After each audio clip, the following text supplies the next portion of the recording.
जय हिंद दोस्तों, मैं कमलेश सर आपके एग्ज़ाम LTGIC और PGT यानी प्रवक्ता को देखते हुए आप लोगों का मैं दिल से सपोर्ट यानी सहयोग मैं कर रहा हूँ। ये मेरी एक समाज सेवा है और आप लोग जितना अधिक से अधिक चाहे आप लोग लाभ ले सकते हैं। और प्रयागराज में ये मेरा यह वर्ष अंतिम है, लास्ट है, इसीलिए मैं चाहता हूँ कि आप लोग अधिक से अधिक हमसे लाभ ले लें और जो मेरे पास ज्ञान है उस ज्ञान को आप अपने जीवन में इम्प्लीमेंट करें और मेहनत आपकी, ज्ञान मेरा, और उसका सदुपयोग करें और आप अपने जो लक्ष्य है उसमें कामयाब हों और निश्चित कामयाब होंगे। ओके, तो आप लोग प्रयागराज में जो इंदिरा GS इंस्टीट्यूट एक संस्थान है वहीं पर मेरी क्लासें ऑफलाइन चल रही हैं और आप लोग कोई भी किसी भी वर्ग के किसी भी क्लास के जो विद्यार्थी हैं, स्टूडेंट हैं, किसी भी कारण से अगर क्लास वो कहीं नहीं कर पा रहे हैं या कर भी पा रहे हैं तो आर्थिक दिक्कतों के कारण या हमारे यहाँ तो इस सब का कोई टेंशन नहीं है। आप लोग एकदम आइए, एकदम हमसे ज्ञान लीजिए, जो इच्छा करे दे दीजिए, न इच्छा करे मत दीजिए। ये मेरा समाज सेवा है, आप ही लोग मेरा परिवार है और ये ज्ञान आप ही लोगों के लिए है, तो आप लोग इसका लाभ ले लीजिए और आप लोग सेलेक्ट भी हो जाएंगे। और 3-3 घंटे का मैं क्लास दे रहा हूँ, मेंस की आंसर राइटिंग भी मैं करवा रहा हूँ, नंबर 1 क्लास में दे रहा हूँ। हालांकि थोड़ा समय के अभाव के कारण मैं ऑनलाइन क्लास नहीं ले पाता हूँ, तो इसलिए थोड़ा कई जगह क्लासेज रहती है, नहीं तो मैं आप लोगों को ऑनलाइन एकदम फ्री पढ़ा देता। और प्रयास में है थोड़ा संसाधन इत्यादि बढ़ जाए और डिजिटल बोर्ड ले ले तो आप लोगों को मैं पूरी रात पढ़ा डालूँगा, क्योंकि आप ही लोग मेरा परिवार हैं, सब कुछ मेरा जीवन सन्यासी है। तो इसलिए आप लोग ध्यान रखिए, अधिक से अधिक हमसे लाभ ले लीजिए। ओके, मेरा काम ही है समाज सेवा और देश सेवा, इसके अलावा दूसरा कोई हमारा लक्ष्य या उद्देश्य नहीं है। बस आप लोगों की सेवा करना और देश की सेवा करना। देश में कौन है? आप लोग हैं, इसलिए आप ही लोगों की सेवा हर तरह से हमें करना है। तो आइए इस क्लास को हम लोग आगे बढ़ाते हैं और आप लोग अधिक से अधिक आइए, लाभ ले लीजिए। फीस का कोई इशू ही नहीं है, आपके पास अगर पैसे नहीं हैं तब भी आप आके पढ़ लीजिए, उसका कोई ज़रूरत हमें नहीं है। ओके, हमारा ज्ञान है, आप ले लीजिए। तो आइए इस पाषाण काल के प्रश्नों को हम लोग प्रारंभ करते हैं और इसमें यह प्रश्न है, किस काल के उपकरण, उपकरण से तात्पर्य है औजार, पत्थर के, स्टोन टूल्स। ओके, क्योंकि पाषाण काल से संबंधित जो प्रश्न जितने भी बनते हैं या टॉपिक वह स्टोन एज से रिलेट है, यानी पाषाण काल से इसलिए नाम पड़ा क्योंकि इस काल के बारे में जो भी हमें एविडेंस मिलते हैं वह सिर्फ पत्थर के औजार जिसे आप कहते हैं या पत्थर के उपकरण कहते हैं, पाषाण उपकरण कहते हैं अथवा स्टोन टूल्स कहते हैं। ओके, तो प्रश्न कह रहा है किस काल के उपकरण चापड़, ओके, या चापर, चॉपिंग और हस्त कुठार प्रमुख थे। तो यहाँ पर ध्यान रखना है, मतलब किस काल के उपकरण चापर, चॉपिंग और हस्त कुठार प्रमुख थे। ऑप्शन ए कह रहा है निम्नपूरा पाषाण काल जिसे लोअर पैलियोलिथिक एज कहते हैं, बी कह रहा है मध्यपूरा पाषाण काल जिसे मिडिल पैलियोलिथिक एज कहते हैं, और सी कह रहा है मध्य पाषाण काल जिसे मेसोलिथिक एज कहते हैं, डी कह रहा है नव पाषाण काल जिसे नियोलिथिक एज कहते हैं। ओके, तो यह जो उपकरण कह रहा है चापर, चॉपिंग और हस्त कुठार, हस्त कुठार को ध्यान रखिएगा कि इसे हैंड एक्स भी कहते हैं। हैंड एक्स, एक्स मीन्स होता है कुल्हाड़ी, और यह किसका था? स्टोन का। तो आप कह सकते हैं हस्त कुठार को स्टोन हैंड एक्स, इसी को हैंड एक्स के नाम से भी यह पॉपुलर है, तो यह ध्यान रखिएगा, हैंड एक्स। ओके, इस नाम से आप ज़्यादा इसको जानते हैं, इसलिए यही है। तो हैंड एक्स मतलब हाथ से पकड़ने वाली, एक्स मीन्स कुल्हाड़ी हुई, तो यह किसकी बनी थी? स्टोन की। इसीलिए हस्त कुठार हिंदी में लिख देता है और इंग्लिश में लिखता है तो हैंड एक्स। तो यह हैंड एक्स किसका बना था? स्टोन का। तो अब ये देख लीजिए कि किस काल के उपकरण चापर, चापिंग और हस्त कुठार थे। तो निम्नपूरा पाषाण काल, मध्यपूरा पाषाण काल और मध्य पाषाण काल और नव पाषाण काल। तो इसका सही आंसर ए हो जाएगा, यानी निम्न पूरा पाषाण काल के यह उपकरण प्रमुख थे। और यहाँ पर ध्यान रखना है, एक पॉइंट आपको यह जान लेना है कि साउथ यानी दक्षिण भारत में, आपको यहाँ मैं बता देता हूँ कि यह मैप दक्षिण भारत का है और दक्षिण भारत में यह मद्रास आपका पड़ता है, चेन्नई अब नाम हो गया है, यह राज्य है तमिलनाडु, और यहाँ पर कोर्तलियार नदी आप सुने होंगे, कोर्तलयार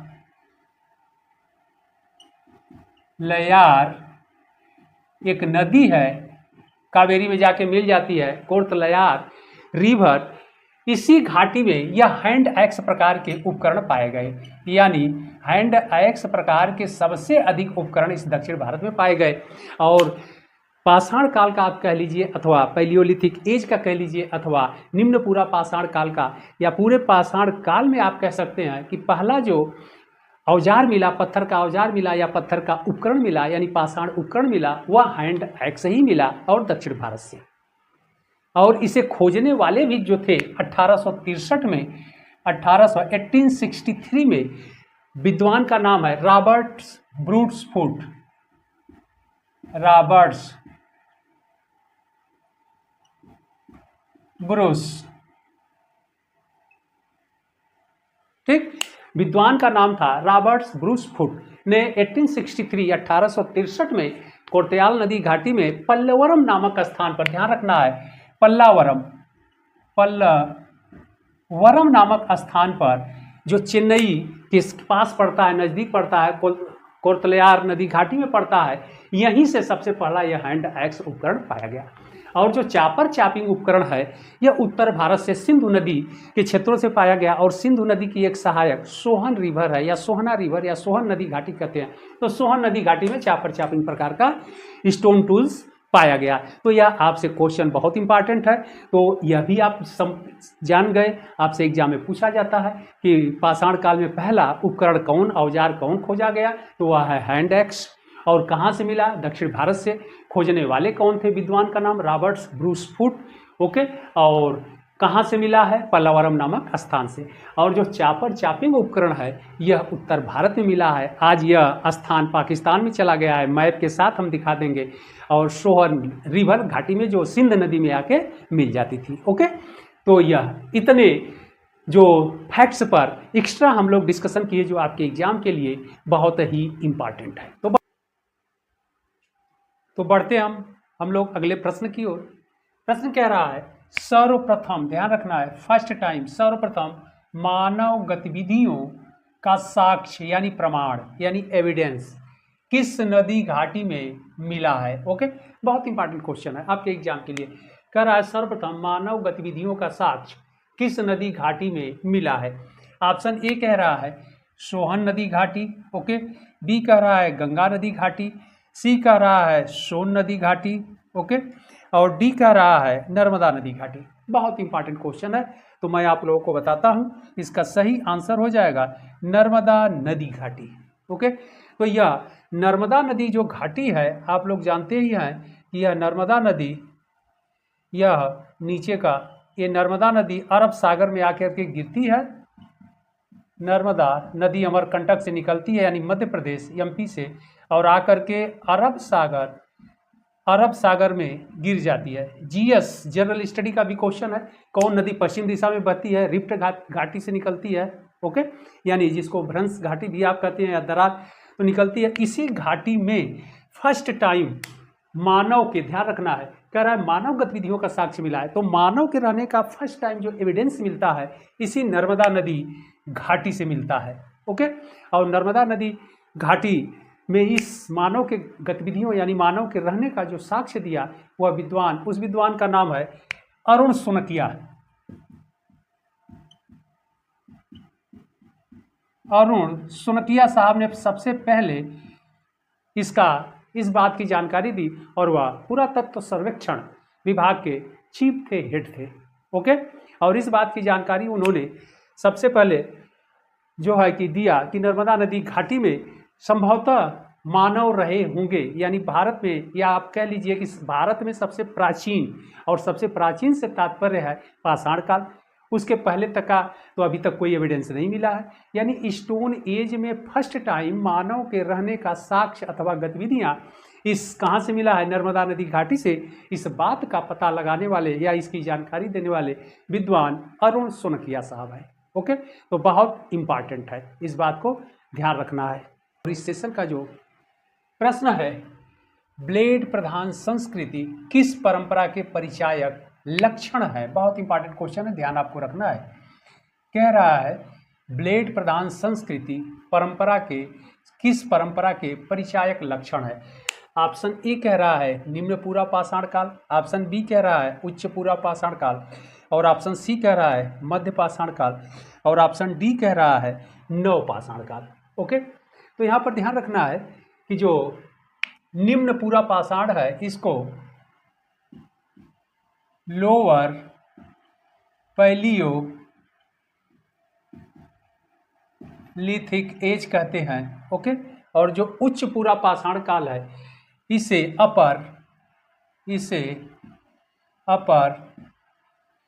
पैलियोलिथिक एज कहते हैं। ओके, और मध्य पाषाण काल जो है इसे मेथोलिथिक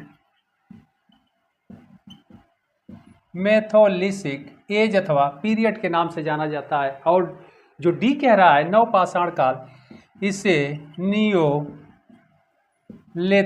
पीरियड अथवा एज के नाम से जाना जाता है। ओके, तो यहाँ पर यह ध्यान रखना है, कह रहा है ब्लेड परंपरा संस्कृति किस परंपरा के परिचायक लक्षण है?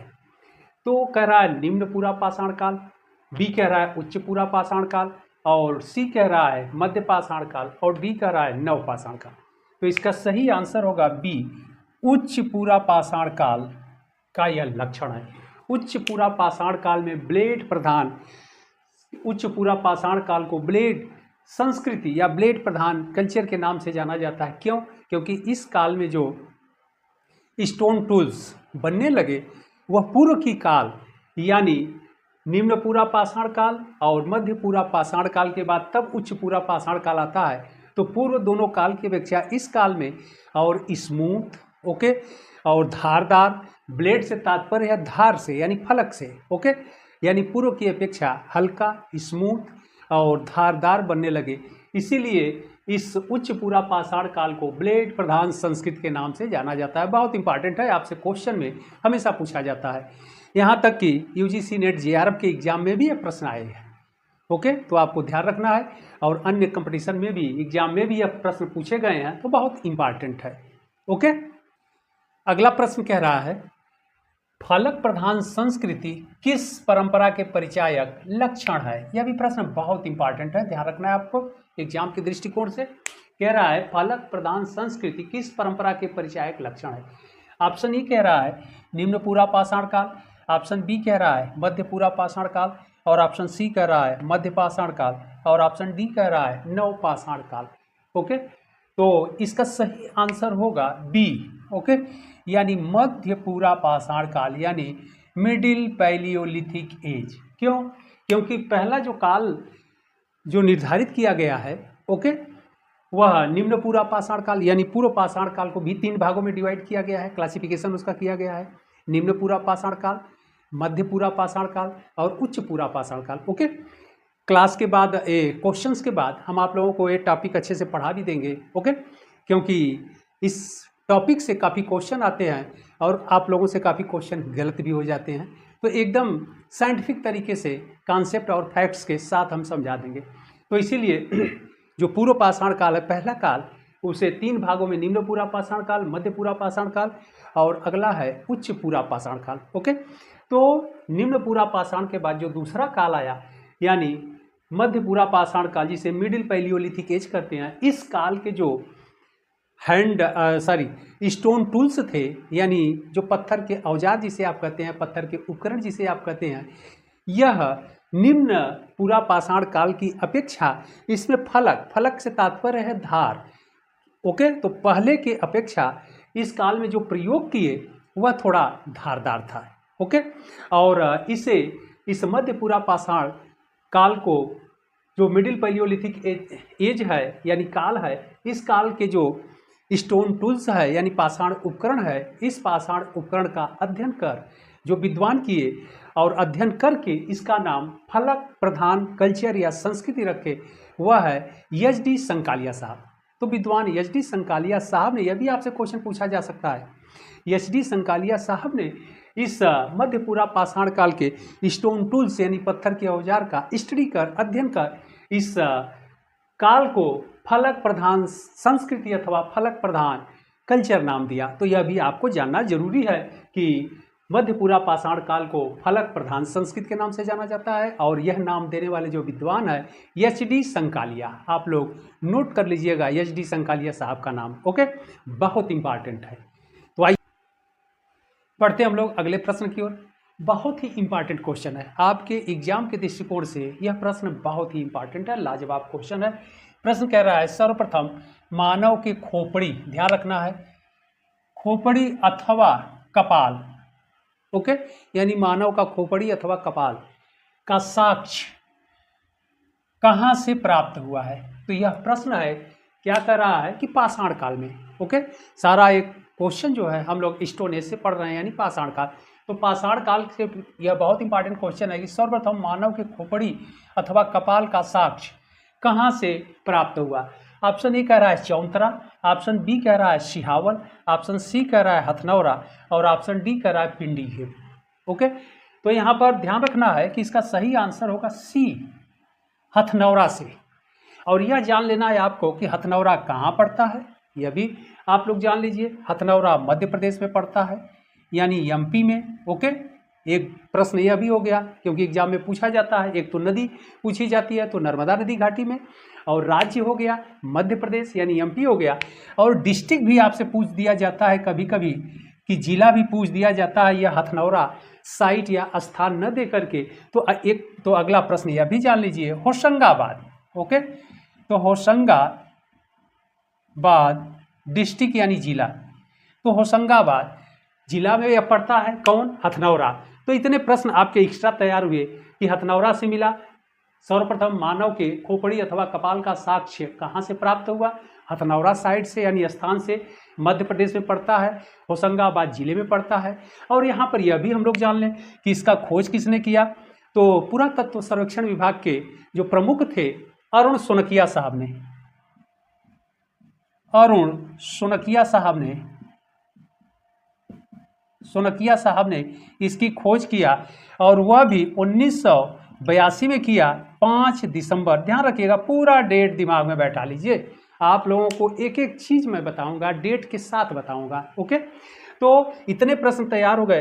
तो हथनौरा से मिला मानव कपाल, और मध्य प्रदेश होशंगाबाद अरुण सोनकिया साहब ने इसे खोजा था, और दिसंबर 82 में यानी 5 दिसंबर 82 को खोजा था। ओके, और यह है कि वह मानव प्रजाति कौन सी है।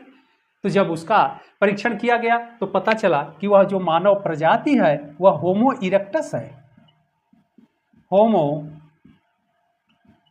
इरेक्टस है, वह होमो इरेक्टस प्रजाति का है। ओके, तो यह भी आपसे एग्जाम में पूछा जाता है कि जो मानव कपाल सर्वप्रथम नर्मदा नदी घाटी अथवा मध्य प्रदेश से प्राप्त हुआ, वह मानव की कौन सी प्रजाति थी। तो वह होमो इरेक्टस प्रजाति थी। खोजने वाले अरुण सोनकिया साहब हैं, और जिला होशंगाबाद, स्टेट यानी राज्य मध्य प्रदेश, और स्थान है हथनौरा। ओके, अब यहाँ पर एक कह रहा है चौंतरा, ये भी देख लीजिए, आपके एग्जाम के लिए इंपॉर्टेंट है।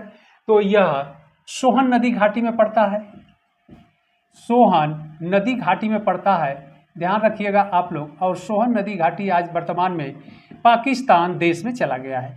सिहावल कह रहा है, यह भी मध्य प्रदेश में पड़ता है स्थान, यह भी आपसे पूछा जाता है एग्जाम में, ठीक। और यह सोन नदी घाटी में पड़ता है। ओके, तो यह सोन नदी घाटी में स्थित यह स्थान है, और यह भी पाषाण काल से संबंधित है, निम्न पूरा पाषाण काल से रिलेट है। और जो पिंडी घेव डी कह रहा है, यह भी सोहन नदी घाटी में स्थित है। ओके, सोहन नदी घाटी में स्थित है। तो इतने रेफरेंस से भी क्वेश्चंस आपसे बनते हैं, पूछे जाते हैं। तो बहुत इंपॉर्टेंट क्वेश्चन है आपके एग्जाम के लिए, ध्यान रखिएगा।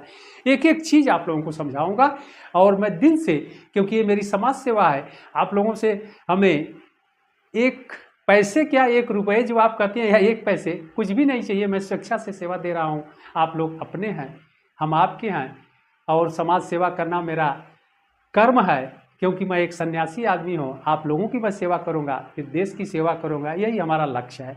ओके, और पैसा कमाना कोई लक्ष्य नहीं है। इसलिए जैसे हो सके आप लोग हमसे, मेरे पास जितना नॉलेज है, ज्ञान है, वह आप लोग ले लीजिए, फ्री में ले लीजिए। प्रयागराज में है तो आकर के संस्था में करके जो कांटेक्ट नंबर है विजिट कर, उस पर या तो संस्था में विजिट कर लीजिए या तो कांटेक्ट के द्वारा आप संपर्क हमसे कर लीजिए और आगे पढ़ लीजिए। ओके, तो बढ़ते हम लोग अगले प्रश्न की ओर। अगला प्रश्न कह रहा है, बहुत ही इंपॉर्टेंट प्रश्न है, क्वेश्चन है, कह रहा है कौन सा निम्न पूरा पाषाणिक, ध्यान रखना है, पाषाणिक साइट यानी स्थल सोन नदी घाटी में, ओके, सोन नदी घाटी में स्थित नहीं है। तो हम लोगों को ऑप्शन में देखना है, कह रहा है, ऑप्शन कह रहा है मलकपुर, बी कह रहा है सियावल, सी कह रहा है पटपरा और डी कह रहा है खेतमी। और प्रश्न कह रहा है सोन नदी घाटी में स्थित नहीं है। ये चारों जो साइट है, स्थल है, वह निम्न पूरा पाषाण काल का है। ओके, निम्न पूरा पाषाण के ये चारों साइट है और हम लोगों को यह देखना है कि इसमें से कौन सोन नदी घाटी में साइट स्थित नहीं है। ओके, तो यहाँ पर हम लोग देख लेते हैं मलकपुर। मलकपुर नहीं होगा, जबकि सिहावल है, ध्यान रखना है, इसमें मलकपुर ही नहीं होगा, सिहावल है, पटपरा है और खेतमी है। ये तीनों साइट जो है, तीनों साइट यह सोन नदी घाटी में स्थित है, सोन नदी घाटी में यह पड़ता है यानी स्थित है। ओके, लोकेशन इसका लोकेटेड सोन रिवर वैली, सोन नदी घाटी में स्थित है। तो यह आपसे अगला प्रश्न यह भी तैयार हो गया कि सिहावल, पटपरा और खेतमी यह तीनों सोन नदी घाटी में है, जबकि मलकपुर नहीं है। यही आंसर इसका होगा कि यह नहीं है। लेकिन यह भी जान लीजिए आप लोग कि मलकपुर साइट कहाँ पड़ता है, किस नदी घाटी में है, आगे यह भी प्रश्न पूछा जा सकता है। तो यह सोहना रिवर यानी सोहन, यह सोहन नदी घाटी में स्थित है, सोहन नदी घाटी में स्थित है। ओके, और आज यह नदी पाकिस्तान देश में यह नदी चला गया है और यह साइट स्थल भी चला गया है, और यह सोहन नदी आज पाकिस्तान में चली गई है और मलकपुर साइट स्थल भी चला गया है। तो बहुत ही प्यारा क्वेश्चन था और एग्जाम के लिए इम्पॉर्टेंट कि कौन सा निम्न पूरा पाषाणिक स्थल सोन नदी घाटी में स्थित नहीं है, मलकपुर नहीं है, जबकि सिहावल, पटपरा और खेतमी यह सोन नदी घाटी में स्थित है। ओके, बहुत इंपॉर्टेंट क्वेश्चन। बढ़ते हम लोग अगले प्रश्न की ओर। अगला प्रश्न है निम्न पूरा पाषाण काल, बहुत इंपॉर्टेंट है, ध्यान रखिएगा आप लोग, प्रश्नों को हमेशा ध्यान रखिएगा। प्रश्न हल करने से पहले एग्जाम हॉल में आप लोग प्रश्नों को अच्छे से देखिएगा कि उसका नेचर क्या है, प्रकृति क्या है, क्या प्रश्न कह रहा है। ओके, नहीं तो आते हुए प्रश्न गलत हो जाते हैं। प्रश्न कह रहा है निम्न पूरा पाषाण काल यानी लोअर पैलियोलिथिक एज में बड़ी संख्या में, लार्जेस्ट नंबर, ओके, बड़ी संख्या में पशुओं यानी एनिमल के जीवाश्म यानी फॉसिल, ओके, जीवाश्म यानी फॉसिल किस स्थान से मिला है। प्रश्न को एक बार फिर देख लीजिए, निम्न पूरा पाषाण काल में बड़ी संख्या में पशुओं का जीवाश्म किस स्थान से मिला है। बहुत इंपॉर्टेंट क्वेश्चन है। ऑप्शन ए कह रहा है बाघोर, ऑप्शन बी कह रहा है सिहावल, ऑप्शन सी कह रहा है पटपरा और ऑप्शन डी कह रहा है खेतौनी। बहुत इंपॉर्टेंट क्वेश्चन है। ओके, तो इसमें सही आंसर क्या होगा, सही बाघोर होगा, ध्यान रखिएगा, बहुत इंपॉर्टेंट क्वेश्चन है, बाघोर है और बहुत इंपॉर्टेंट यह प्रश्न है, बाघोर है। बाघोर से बड़ी संख्या में, यहाँ से बड़ी संख्या में पशुओं का जीवाश्म, ओके, जीवाश्म मिला है। तो यह बहुत इंपॉर्टेंट क्वेश्चन है, कभी ऐसे भी पूछ सकता है। ओके, तो बाघोर से मिला है। अब यह जान लेना है कि बाघोर पड़ता कहाँ है। तो बाघोर आपको ध्यान रखना है कि यह मध्य प्रदेश में पड़ता है, मध्य प्रदेश में पड़ता है और मध्य प्रदेश में सोन नदी घाटी में स्थित है, सोन नदी घाटी में स्थित है। यह साइट कहाँ है, सोन नदी घाटी में। बहुत इंपॉर्टेंट क्वेश्चन। अब कितने प्रश्न आपके बन गए कि बाघोर, प्रश्न कर रहा है निम्न पूरा पाषाण काल में बड़ी संख्या में पशुओं का फॉसिल यानी जीवाश्म किस स्थान से मिला, बाघोर से। ओके।